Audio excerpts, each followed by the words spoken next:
You have probably read it. Jesus looks at Peter and says, "I have prayed for you." But we never see him say that to Judas. Something in you wonders why. Both were disciples. Both walked with Jesus. Both failed him on the same night. Yet one was restored and became a pillar, while the other ended his life in despair profoundly. Was Jesus playing favorites? Did he choose to help Peter and abandon Judas? Or does this reveal something about two different hearts, two different responses to the same light today?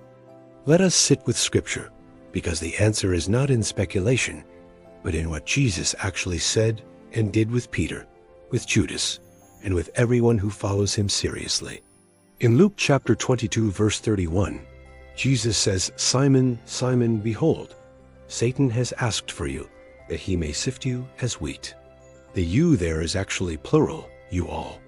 That means Satan requested access to sift all the disciples. He wanted to shake their faith, expose their weaknesses, and scatter them like chaff in the wind around the crucifixion. Then Jesus adds something stunning in verse 32, "But I have prayed for you, that your faith should not fail. And when you have returned to me, strengthen your brethren." Notice three things. Jesus did not pray that Peter would never fall. He prayed that Peter's faith would not fail. Then he spoke of Peter's return and ministry on the other side. Jesus foresaw Peter's denial, yet also foresaw Peter's repentance and future calling. His prayer did not remove the test. It preserved Peter through it and commissioned him after it. Now look at Judas. John chapter 6, verse 70.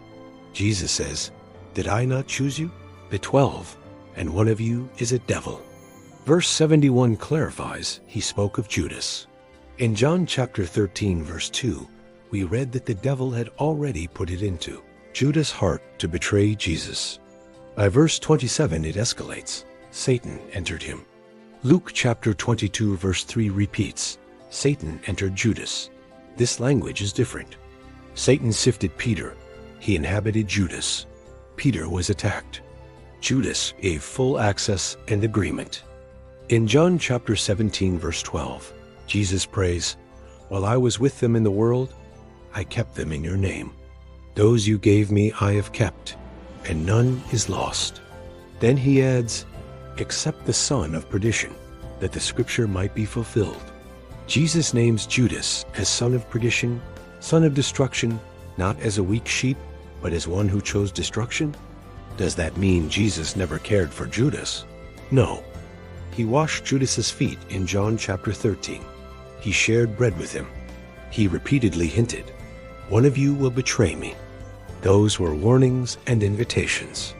Even at the moment of betrayal, in Matthew chapter 26, verse 50, Jesus calls Judas' friend and asks, "Why have you come?" Love still reached for him. So why do we see Jesus explicitly praying for Peter, but not for Judas? Because Peter's failure came from weakness in a believing heart, while Judas's betrayal came from a hardened, unbelieving heart that loved darkness. Peter truly believed Jesus was the Christ. In John chapter 6, verse 68, he said, "Lord, to whom shall we go? You have words of eternal life." That confession marked him deeply. Judas followed Jesus outwardly, but never surrendered inwardly. According to John chapter 12, he was a thief, stealing from the money bag while pretending to care for the poor around him hypocritically. The same light stood before both men. One stumbled under pressure, yet loved the light. The other walked in the light physically, yet clung to hidden darkness, to greed, to his own agenda. Jesus prays according to hearts. John chapter 17 is powerful. He says in verse 9, "I pray for them. I do not pray for the world, but for those you have given me." He intercedes specifically for people who belong to him by faith. Peter, despite his coming denial, was among those. Judas, by persistent choice, placed himself outside that circle as son of perdition. Hebrews chapter 7 verse 25 says Jesus is able to save to the uttermost those who come to God through him, since he always lives to make intercession for them. Note the phrase "who come." Judas stopped coming long before he left the table. He closed his heart to conviction. He chose money, then demon entered. Jesus would not override his free will by forcing repentance onto a hardened heart. Could Jesus have prayed for Judas the way he prayed for Peter? In one sense, yes. His compassion was real. Yet prophecy and Judas's willing agreement with darkness both played roles mysteriously. Psalm chapter 41 verse 9 had foretold, "Even my own familiar friend, in whom I trusted, who ate my bread, has lifted up his heel against me." Someone would fulfill that betrayal. Acts chapter 1 verse 16 says Scripture had to be fulfilled which the Holy Spirit spoke before concerning Judas, who became a guide to those who arrested Jesus, emphasizing fulfillment of long foretold words. God's sovereignty and human responsibility meet here. The cross was planned. Betrayal would happen. Yet Judas was not a robot. He freely chose greed, deception, and finally suicide instead of running back to Christ. Peter also sinned grievously. He denied Jesus 3 times, even with curses. But look how he responded afterwards. Luke chapter 22 verse 62 says he went out and wept bitterly. That bitter weeping was not just self-pity. It was the birth of repentance. His heart broke over his sin, yet still believed Jesus was Lord, even if he felt unworthy to be near him. Judas felt remorse, but not repentance.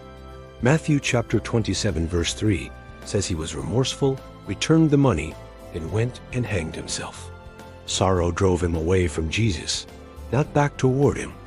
2 Corinthians chapter 7 verse 10 explains, "Godly sorrow produces repentance leading to salvation, not to be regretted. But the sorrow of the world produces death." Peter had godly sorrow. Judas had worldly sorrow. Jesus prayed for Peter's faith not to fail, because he saw a faith that, though shaken, would grab grace. Judas's faith was never there in that saving sense. He walked with Jesus, yet never yielded.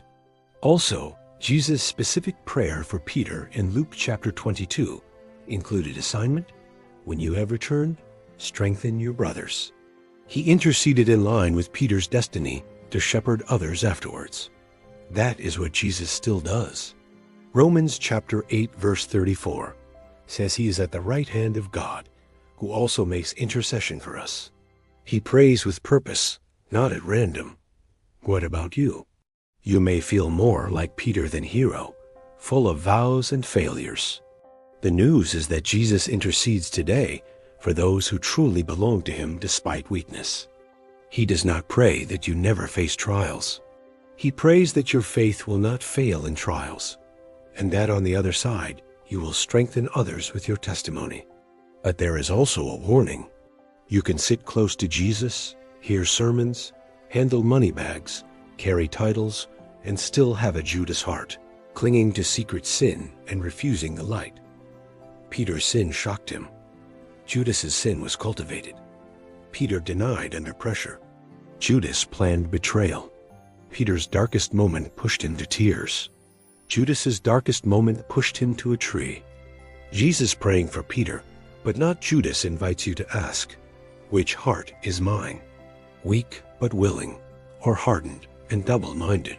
Stumbling yet running back, or comfortable walking into deeper compromise? Maybe you fear you are Judas because you failed badly. Hear this, Judas never came back. The very fact that you are worried, convicted, wanting Jesus, is evidence of Peter-like faith still alive. That faith may feel tiny, but Jesus said in Matthew chapter 17 verse 20 that faith like a mustard seed can move mountains. His intercession nourishes even little faith that refuses to quit. Do not let the enemy twist this story into despair. Let it call you out of pretend discipleship into real surrender. Jesus still washes feet, still shares bread, still whispers warnings before we betray. Judas ignored personal warnings. Jesus said in John chapter 13 verse 21, "One of you will betray me." That was not theater. It was mercy, a chance to repent before the deed fully. But Judas hardened. Each ignored nudge built another layer. Eventually, Satan entered freely. That is why Scripture says in Hebrews chapter 3, "Today, if you hear his voice, do not harden your hearts." Peter, in contrast, argued, "Lord, I will go to prison and death." Jesus exposed his weakness. Peter did not believe it, but after failure, he chose to run toward the risen Christ, not away. In John chapter 21, Jesus restores him by asking 3 times, "Do you love me?" Not, "Did you fail?" Love plus repentance plus obedience rewrote Peter's story. His denial did not. Jesus did not pray for Judas's faith, because Judas never surrendered that faith to Christ in the first place. Jesus did pray for Peter, because Peter's heart, though flawed, truly belonged to him. Yet even for Judas, Jesus' posture was grief, not glee. He wept over Jerusalem in Luke chapter 19. He mourns every soul that chooses darkness.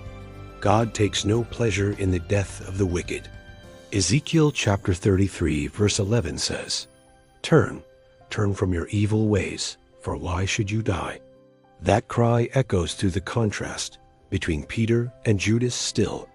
Some listening are flirting with Judas' path. You handle holy things while feeding secret sin. You think you can manage both. Judas warns you cannot. Your heart cannot serve 2 masters forever. Others are crushed under Peter like failure. You denied Christ in conversation, returned to old sin, or ran away. The risen Jesus stands on your shore saying, "Come have breakfast. I have not rejected you."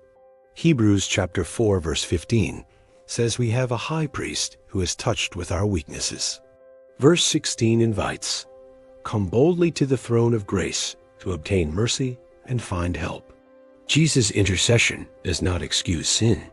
It rescues sinners who confess. 1 John chapter 1 verse 9 promises if we confess, he forgives and cleanses. Cleansing is part of the prayer he prayed for Peter. Do you see now? The question is not, will Jesus pray for me, but will I come to him or harden like Judas? His heart is open. Your heart choice is the hinge. Let us respond. If you can, put your hand on your heart. Speak honestly. God is not surprised by your condition. He already saw Peter's denial and Judas's plot before either happened clearly. Pray, "Lord Jesus, I do not want a Judas heart. I confess that I have loved some darkness. I have pretended at times. Forgive me. Soften my heart before it grows hard fully." Say, "I choose to be like Peter, weak but willing. I bring you my failures and my fears.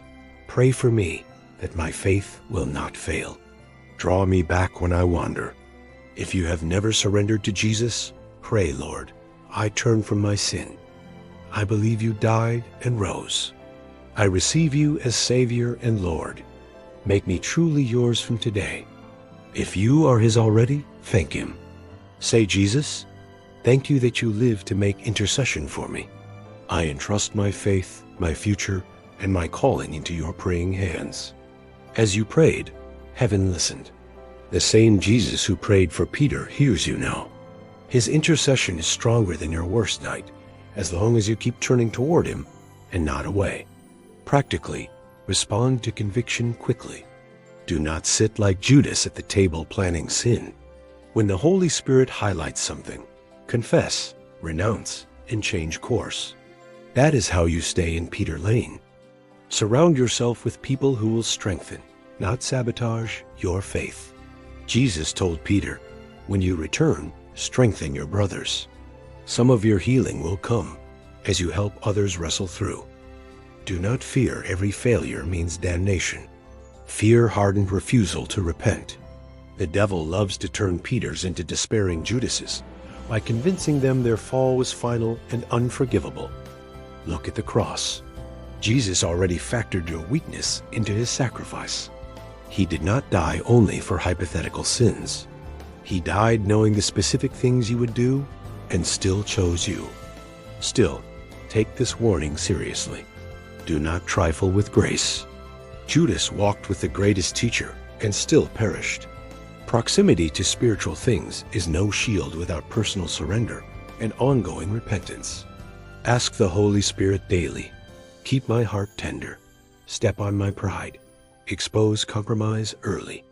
Pray for me like you did for Peter. Do not let me drift into respectable betrayal. Share this message with someone on edge, tempted to walk away. They may not listen to sermons, but your love and this truth could be rope God throws before they jump. One day you will see the outcome of Jesus' prayers over you. Jude verse 24 says he is able to keep you from falling and present you faultless with great joy. That joy will not be because you never stumbled, but because, like Peter, you kept coming back, responding to intercession, letting grace lift you from Satan's sifting again and again. I bless you in the name of Jesus with Peter kind of repentance, Peter kind of restoration, and Peter kind of boldness, not Judas kind of secrecy, hardness, and destruction. May you run to the light whenever you fail, never hiding like Adam, never plotting like Judas, but always trusting that the one who prays for you is also the one who forgives you.